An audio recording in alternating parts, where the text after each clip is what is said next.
Les hôtes. Une nouvelle d'Isaac Asimov. Traduit de l'américain par France-Marie Watkins.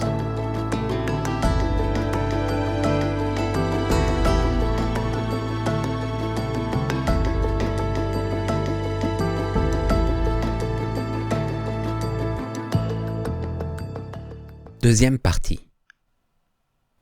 Le lendemain, Rose n'arriva pas avant midi à son bureau. Elle avait volontairement attendu que Drake et le Hawkinsien soient partis, car ce fut alors seulement qu'elle put retirer le petit magnétophone caché la veille derrière le fauteuil de Drake. Elle n'avait eu initialement aucune intention de lui en cacher la présence, mais il était rentré si tard qu'elle n'avait pu lui en parler, le Hawkinsien étant présent. Et ensuite, naturellement, les choses avaient changé. La mise en place de cet enregistreur avait été une routine. Les déclarations et les intonations de l'extraterrestre devaient être conservées pour être étudiées par divers spécialistes à l'Institut. L'appareil avait été caché pour éviter les déformations de timidité ou de trac que sa vue risquerait de provoquer. Et maintenant, elle ne pouvait plus communiquer l'enregistrement aux membres de l'Institut. Il allait servir à une toute autre fonction. Une fonction assez sordide. Elle allait espionner Drake. Elle effleura la petite boîte du bout des doigts et se demanda, hors de propos, comment Drake allait se débrouiller dans la journée. Les relations entre les mondes habités n'étaient pas si courantes, et la vue d'un Hawkinsien dans les rues de la ville attirerait probablement une foule de badauds. Mais Drake saurait bien se tirer d'affaire. Il savait toujours. Elle écouta encore une fois la bande sonore de la soirée, en repassant les moments intéressants. Ce que Drake lui avait dit ne la satisfaisait pas. Pourquoi le Hawkinsien se serait-il intéressé à eux deux en particulier? Pourtant, Drake n'était pas un menteur. Elle aurait aimé se renseigner à la commission de sécurité, mais elle savait que c'était impossible. Elle aurait trop l'impression d'être déloyale. Non, Drake ne lui avait certainement pas menti. Mais tout de même, pourquoi est-ce que Hark Tolan ne se serait pas renseigné sur eux? Il avait pu se renseigner de même sur les familles de tous les biologistes de l'Institut. C'était bien naturel de vouloir choisir le foyer qu'il trouverait le plus agréable, suivant ses propres normes, quelles qu'elles fussent. Et s'il l'avait fait, et même s'il ne s'était renseigné que sur eux, les Smollett, pourquoi cela ferait-il passer brusquement Drake de l'hostilité déclarée à l'intérêt le plus intense? Drake devait savoir des choses qu'il gardait pour lui. Le ciel seul savait quoi. Les pensées de Rose explorèrent lentement toutes les possibilités d'intrigue interstellaire. Jusqu'à présent, il n'y avait certainement aucun signe d'hostilité ni de mésentente entre les 5 races intelligentes connues habitant dans la galaxie. Elles étaient encore séparées par des espaces trop vastes pour que naisse de l'inimitié. Le plus simple contact avec elles était presque impossible. Les intérêts économiques et politiques ne comportaient pas le plus petit élément susceptible de causer un conflit. Mais ce n'était que son idée, à elle, et elle ne faisait pas partie de la commission de sécurité. S'il y avait conflit, s'il y avait danger, et s'il y avait une raison quelconque de soupçonner que la mission du Hawkinsien n'était pas pacifique, Drake le saurait. Mais Drake était-il assez haut placé au sein des conseils de la commission pour connaître automatiquement les dangers de la visite d'un médecin hawkinsien? Elle avait toujours pensé que sa situation était celle d'un petit fonctionnaire, et il n'avait jamais prétendu le contraire. Et pourtant, pourrait-il être plus important? À cette idée, elle haussa les épaules. Cela lui rappelait les romans d'espionnage du XXe siècle, les grands drames en costume du temps où il existait des choses comme les secrets de la bombe atomique. Elle prit une feuille de papier et, d'un mouvement vif, la partagea en deux par une ligne verticale au crayon. Elle intitula une colonne « Hark Tolan » et l'autre « Drake ». Sous « Hark Tolan », elle écrivit « Bona fide » avec 3 points d'interrogation. Était-il vraiment médecin après tout? Ou bien ce que l'on ne pourrait appeler qu'un agent interstellaire? Quelle preuve avait-on, même à l'Institut, de sa profession, à part ce qu'il disait lui-même? Était-ce la raison pour laquelle Drake l'avait aussi inlassablement interrogé sur la mort par inhibition? S'était-il renseigné à l'avance et tentait-il de prendre le Hawkinsien en flagrant délit d'erreur? Rose hésita un moment, puis elle se leva d'un bond, plia sa feuille de papier, la mit dans la poche de sa veste courte et sortit de son bureau. Sans dire un mot aux personnes qu'elle croisait, elle quitta l'Institut. Elle ne laissa aucun message au bureau de la réception pour indiquer où elle allait, ni quand elle reviendrait. Une fois dehors, elle descendit rapidement au 3e niveau de transport souterrain et attendit le passage d'un compartiment vide. Les 2 minutes lui parurent d'une longueur insoutenable. C'est tout juste si elle eut la force de dire dans le micro au-dessus du siège « Académie de médecine de New York ». La porte du petit véhicule se ferma et le sifflement du déplacement d'air autour du compartiment devint de plus en plus strident. Depuis 20 ans, l'Académie de médecine de New York avait été agrandie, verticalement et horizontalement. La bibliothèque occupait à elle seule le 3e étage d'une aile entière. Sans aucun doute, si tous les ouvrages, livres, brochures et périodiques avaient été sous leurs formes imprimées plutôt que sur microfilm, le bâtiment tout entier, si gigantesque qu'il fût, n'eût pas suffi à les contenir. D'ailleurs, il était déjà question, Rose le savait, de limiter les œuvres imprimées aux 5 dernières années, au lieu de 10 actuellement. Étant membre de l'Académie, Rose avait libre accès à la bibliothèque. Elle se hâta vers les alcôves consacrées à la médecine extraterrestre et fut soulagée de les trouver inoccupées. Sans doute eût-il mieux valu demander l'aide d'un bibliothécaire, mais elle préféra s'en passer. Moins elle laisserait de traces, moins Drake risquerait de relever sa piste. Ainsi, sans guide, elle se contenta de passer le long des rayonnages, en suivant anxieusement les titres du bout des doigts. Les livres étaient presque tous en anglais, mais il y en avait aussi en allemand et en russe. Aucun, assez ironiquement, n'était en symboles extraterrestres. Il y avait une salle pour ces textes originaux, mais ils n'étaient à la disposition que des traducteurs officiels. Son œil et son index errant s'arrêtèrent soudain. Elle avait trouvé ce qu'elle cherchait. Elle retira une demi-douzaine de volumes de l'étagère et les étala sur la petite table noire. Cherchant à tâtons l'interrupteur, elle ouvrit le 1er tome. Il était intitulé « Études sur l'inhibition ».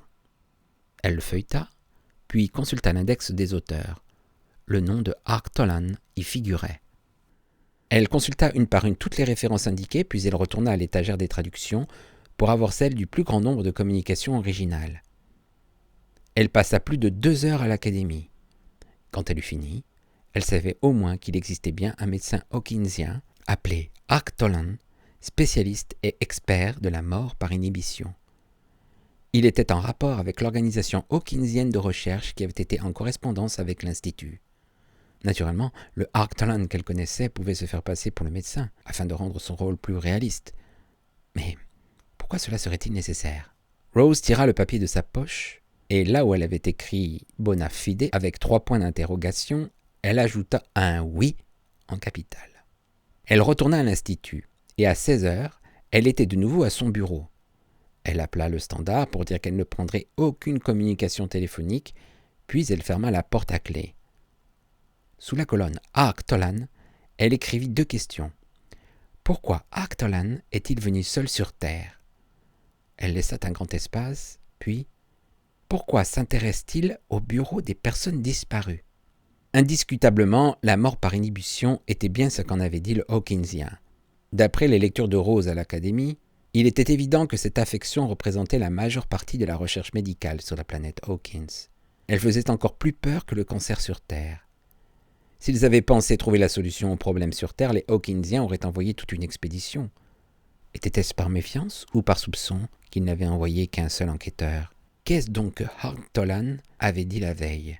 L'incidence de la mort par inhibition était la plus élevée sur sa propre planète, qui était la plus rapprochée de la Terre et la plus basse dans le monde le plus éloigné. À quoi il convenait d'ajouter le fait impliqué par le Hawkinsien et confirmé par ses propres lectures à l'Académie que l'incidence avait considérablement augmenté depuis le contact interstellaire avec la Terre. Lentement, à regret, elle en tira une conclusion.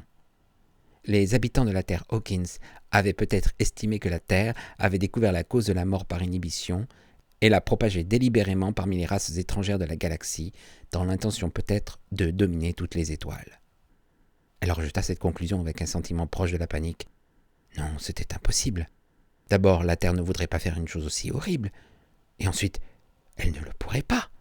Quant au progrès scientifique, les êtres de la planète Hawkins étaient certainement les égaux des terriens. La mort par inhibition sévissait là-bas depuis des millénaires, et tous les efforts de leur recherche médicale avaient été des échecs complets. La Terre, dans ses enquêtes longue distance sur la biochimie extraterrestre, n'aurait absolument pas pu mieux réussir. D'ailleurs, il n'y avait à sa connaissance aucune enquête, à proprement parler, de la part des biologistes et des médecins terriens sur la pathologie hawkinsienne. Cependant, tout indiquait que Arc Tolan était venu avec des soupçons et avait été reçu en suspect. Soigneusement, sous la question « Pourquoi Arc Tolan est-il venu seul sur la Terre ?», elle écrivit la réponse « La planète Hawkins croit que la Terre cause la mort par inhibition. » Mais alors, que venait faire là-dedans le bureau des personnes disparues ? En tant que scientifique, elle était rigoureuse quant à ses propres hypothèses. Tous les faits devaient concorder, et pas seulement certains d'entre eux.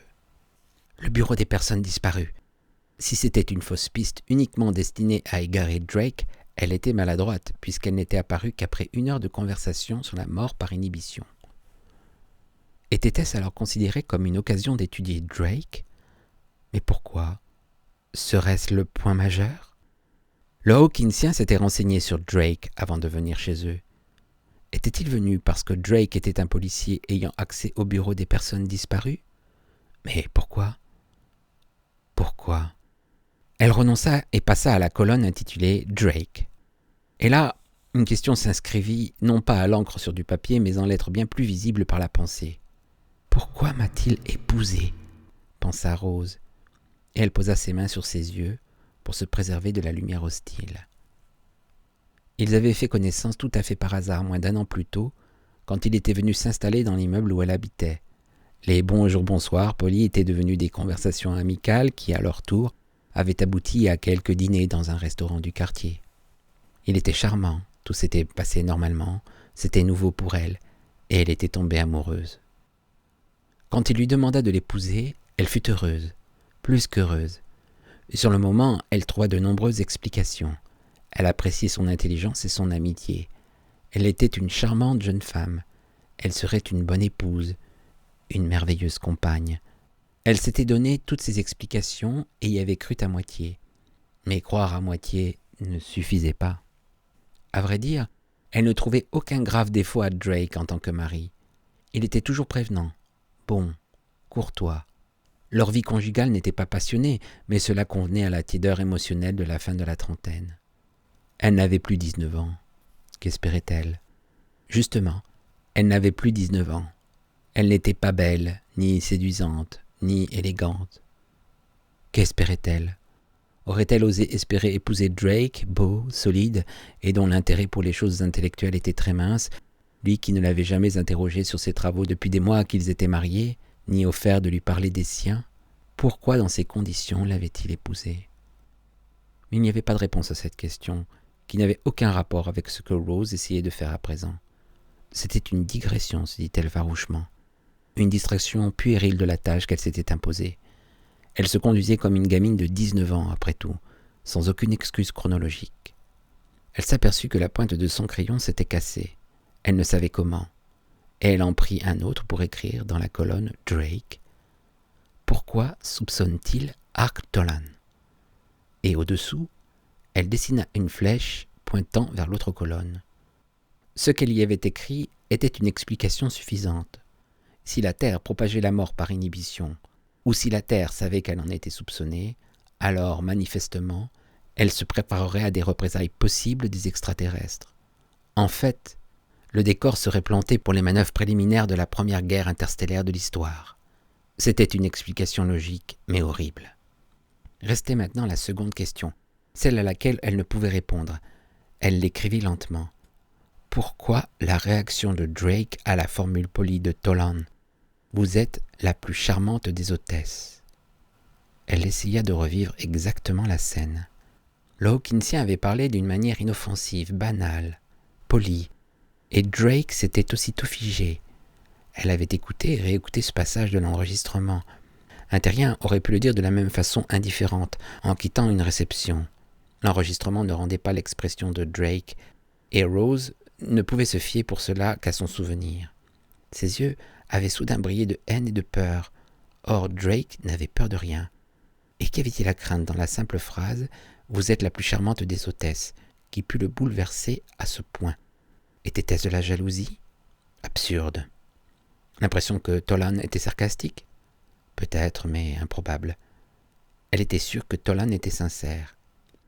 Elle renonça à chercher et traça un gros point d'interrogation sous cette seconde question. Il y en avait 2 maintenant dans la colonne Arc Tolan, et une chez Drake. Y aurait-il un rapport entre l'intérêt de Tolan pour les disparitions et la réaction de Drake à une phrase polie? Elle n'en voyait aucun. Elle laissa tomber sa tête sur ses bras croisés. Le bureau s'assombrissait et elle était très fatiguée. Pendant un moment, elle dut planer dans cet état singulier entre la veille et le sommeil, où les pensées et les mots échappent à tout contrôle du conscient et vagabondent au hasard dans la tête d'une manière surréaliste. Mais en quelques lieux qu'ils dansent et bondissent, ils en revenaient toujours à cette même phrase « Vous êtes la plus charmante des hôtesses ». Par moments, elle entendait la voix cultivée et sans vie de Tolan, et parfois le ton vibrant de Drake. Quand Drake le disait, c'était avec amour, un amour qu'elle n'entendait jamais de lui dans la réalité. Elle aimait le lui entendre dire. Soudain, elle se réveilla en sursaut. Il faisait tout à fait nuit dans la pièce à présent, et elle alluma sa lampe de bureau. Elle cligna des yeux et fronça un peu les sourcils. Une autre pensée avait dû lui venir dans son demi-sommeil agité. Il y avait une autre phrase qui avait troublé Drake. Laquelle? L'effort de la réflexion lui plissa le front. Ce n'était pas dans la conversation enregistrée. Donc, ce devait être avant. Rien ne vint et elle s'énerva. Regardant sa montre, elle laissa échapper une exclamation. Il était près de 8 heures. Il devait l'attendre à la maison. Mais elle n'avait pas envie de rentrer. Elle ne voulait pas les affronter. Lentement, elle prit la feuille où elle avait noté ses idées de l'après-midi, la déchira en petits morceaux et les laissa tomber dans le petit cendrier à combustion atomique, sur la table. Ils disparurent dans une petite bouffée de fumée, et il n'en resta rien. Si seulement il ne restait rien non plus des pensées qu'il représentait. Mais non, rien à faire. Et elle devait rentrer chez elle. Il ne l'attendait pas. En sortant des tubes au niveau de la rue, elle les vit descendre d'un gyrotaxi. Le pilote, les yeux ronds, regarda un instant ses clients, puis il s'envola, plana une seconde et prit de l'altitude. Par un accord tacite, tous trois attendirent d'être entrés avant de parler. Rose dit alors avec indifférence. « J'espère que vous avez passé une bonne journée, Dr Tolan. »« Certainement. Fascinante et profitable aussi, je crois. »« Avez-vous eu le temps de déjeuner ?» Rose n'avait rien mangé de la journée, mais elle n'avait absolument pas faim. « Oui, bien sûr. »« Nous nous sommes fait apporter à déjeuner et à dîner. Des sandwichs, » intervint Drake, qui paraissait fatigué. « Bonsoir, Drake, » dit-elle en lui adressant enfin la parole. Mais il la regarda à peine. « Bonsoir. »« Vos tomates, » dit le Hawkinsien, « sont des fruits remarquables. Nous n'avons rien chez nous qui puisse s'y comparer par le goût. J'ai bien dû en manger 2 douzaines, ainsi que tout un flacon de dérivés de tomates. »« Du ketchup, » expliqua laconiquement Drake. « Et comment s'est passée votre visite au bureau des personnes disparues, Dr Tolan? L'avez-vous trouvée instructive ?» demanda Rose. « Oh oui, sans aucun doute. » Elle lui tourna le dos et, sans le regarder, elle demanda encore tout en tapotant les coussins du canapé. « En quel sens ?»« Je trouve très intéressant qu'une importante majorité des personnes disparues soient masculines. Les épouses signalent fréquemment la disparition d'un mari, alors que l'inverse est extrêmement rare. »« Oh, cela n'a rien de mystérieux, Dr Tolan. Voyez-vous, vous ne comprenez pas l'organisation économique que nous avons ici sur la Terre. Sur cette planète, c'est l'homme qui est généralement le membre de la famille dont elle dépend en tant qu'unité économique. C'est lui dont le travail est remboursé en unités de devise. Le rôle de la femme est habituellement de s'occuper de la maison et des enfants. »« Ce n'est sûrement pas universel. »« Plus ou moins, dit Drake. Si c'est à ma femme que vous pensez, elle est un exemple de la minorité de femmes capables de faire seules leur chemin dans le monde. » Rose lui jeta un coup d'œil vif. Se moquait-il ?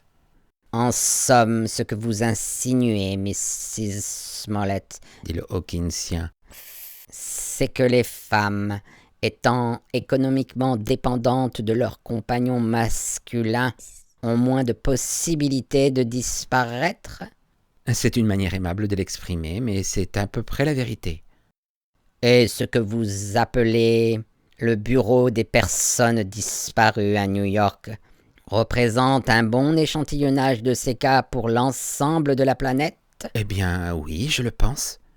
L'extraterrestre dit alors à brûle-pourpoint: Y a-t-il une explication économique au fait que, depuis le développement des voyages interstellaires, le pourcentage d'hommes jeunes parmi les personnes disparues est plus élevé que jamais? Ce fut Drake qui répondit assez sèchement: Seigneur, c'est encore moins mystérieux. De nos jours, le fugueur a tout l'espace à sa disposition pour disparaître. Tout garçon désireux de fuir des ennuis n'a qu'à sauter à bord du premier cargo spatial venu. On cherche constamment des hommes d'équipage sans poser de questions, et ensuite, il est pratiquement impossible de retrouver le fugueur, s'il veut réellement disparaître de la circulation. Et il s'agit presque toujours d'hommes dans leur première année de mariage. Rose éclata de rire. C'est justement le temps où les ennuis d'un homme paraissent les plus insurmontables. S'il résiste à la première année, il n'a généralement plus aucune raison de disparaître. Drake était visiblement moins amusé. Rose lui trouva encore une fois l'air fatigué et malheureux. Pourquoi tenait-il tant à porter seul le fardeau? Puis elle pensa qu'il y était peut-être obligé. Cela vous offenserait-il si je me déconnectais pendant un certain temps? Demanda brusquement le Hawkinsien. Pas du tout, répondit Rose. J'espère que votre journée n'a pas été trop épuisante. Comme vous venez d'une planète où la gravité est plus forte que celle de la Terre, je crains que nous n'ayons trop présumé de votre endurance.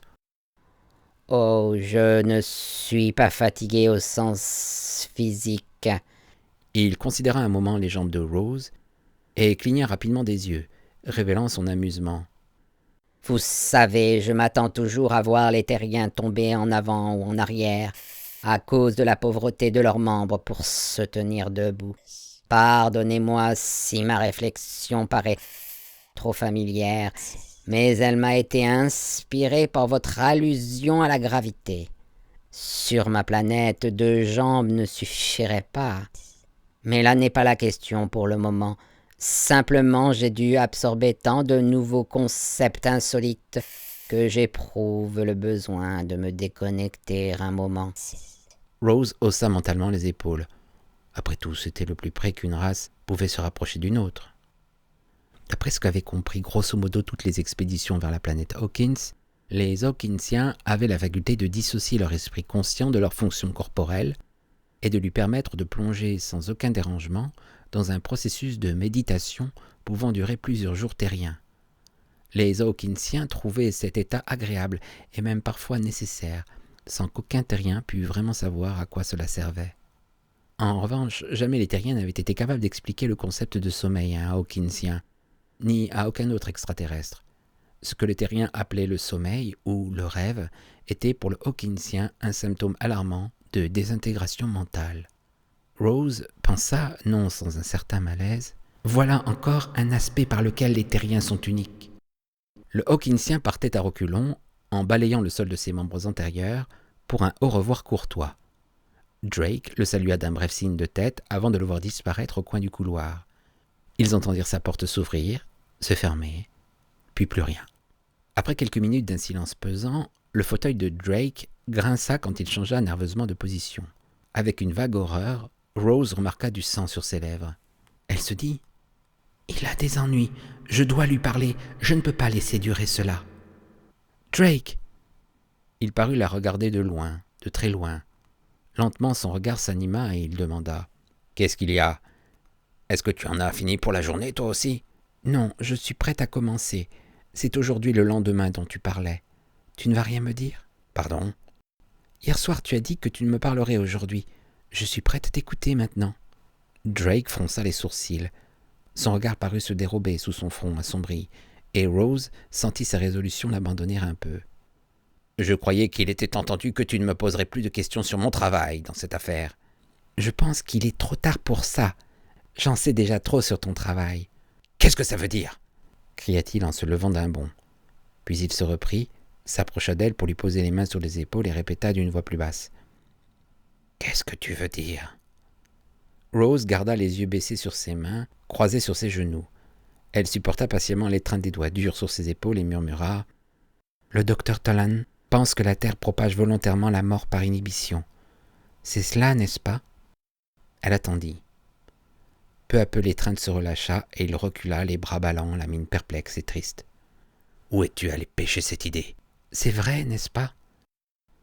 Il retorqua après un soupir d'une voix qui sonnait faux. « Je veux savoir exactement pourquoi tu dis ça. Ne joue pas à des jeux stupides avec moi, Rose. C'est trop grave. » « Si je te le dis, est-ce que tu répondras à ma question ? Est-ce que la Terre propage délibérément la maladie ?» Il leva les bras au ciel. « Ah, pour l'amour de Dieu !» Il s'accroupit devant elle, lui prit les deux mains, et elle sentit les siennes trembler. Il se força à parler tendrement, d'une voix rassurante. « Rose, ma chérie, écoute. Tu as mis la main sur quelque chose de brûlant, et tu crois pouvoir t'en servir pour me taquiner, m'entraîner dans un peu d'escrime verbale conjugale. Non, je ne demande pas grand-chose. Dis-moi simplement, exactement, ce qui te fait dire ce que tu as dit. » « J'ai passé l'après-midi à l'Académie de médecine de New York, à lire. »« Mais pourquoi ? Qu'est-ce qui t'a fait aller là-bas ? » ?»« D'abord, tu avais l'air de terriblement t'intéresser à la mort par inhibition. Ensuite, le docteur Tolan a fait ses réflexions sur l'incidence qui a augmenté depuis les voyages interstellaires et le fait qu'elle soit la plus élevée dans la planète la plus rapprochée de la Terre. »« Et tes lectures, qu'est-ce que tu as lu, Rose ? » ?»« Ce que j'ai lu confirme ce qu'il dit.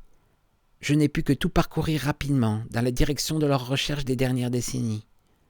Mais il me paraît évident que certains Hawkinsiens au moins envisagent la possibilité que la mort par inhibition soit originaire de la Terre. Est-ce qu'ils le disent ouvertement ?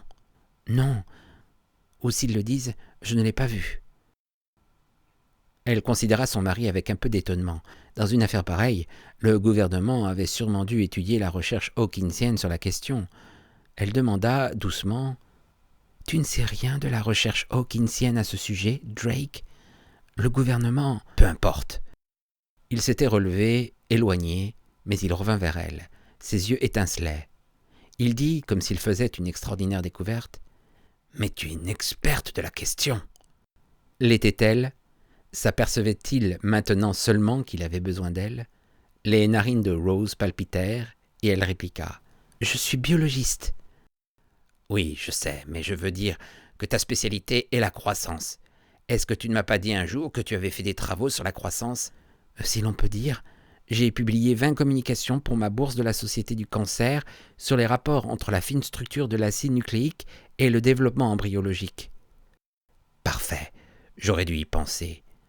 Dis-moi, Rose. Écoute, excuse-moi de m'être emporté tout à l'heure. Tu es aussi compétente que n'importe qui pour comprendre la direction de leurs recherches si tu lis un papier là-dessus, n'est-ce pas ? Demanda-t-il d'une voix étranglée par une nouvelle émotion. Assez compétente, oui. Alors, dis-moi, comment ils pensent que la maladie se propage ? Les détails. Ah, vraiment, tu m'en demandes trop. J'ai passé quelques heures à l'académie, c'est tout. J'aurais besoin de beaucoup plus de temps pour être capable de répondre à ta question. Une supposition intelligente, alors. Tu peux imaginer l'importance de tout cela. Bien sûr, dit-elle sans conviction. Étude sur l'inhibition est un important traité sur la question. Il doit résumer toutes les informations disponibles sur la recherche. Oui, et il date de quand ? C'est une publication périodique.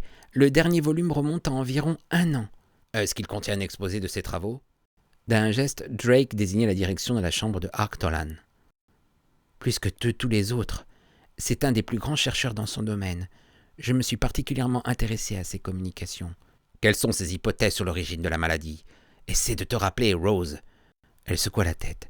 Je jurerais qu'il rend la Terre responsable, mais il reconnaît qu'ils savent très peu de choses sur la propagation de la maladie. De cela aussi, j'en jurerais. Il se tenait devant elle, très raide, les poings crispés sur les hanches, et sa voix ne fut qu'un murmure.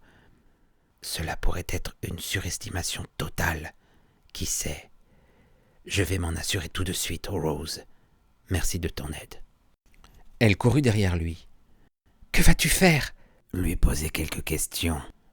Drake fouillait dans les tiroirs de son bureau. Enfin, sa main droite en ressortit, munie d'un pistolet aiguille. « Non, Drake !» cria Rose. Il la repoussa sans ménagement et fila dans le couloir vers la chambre du Hawkinsien.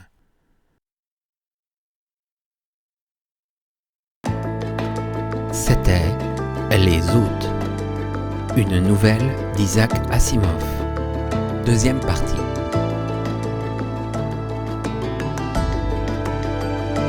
Si vous avez apprécié cette lecture, merci de liker, commenter et de vous abonner à la chaîne.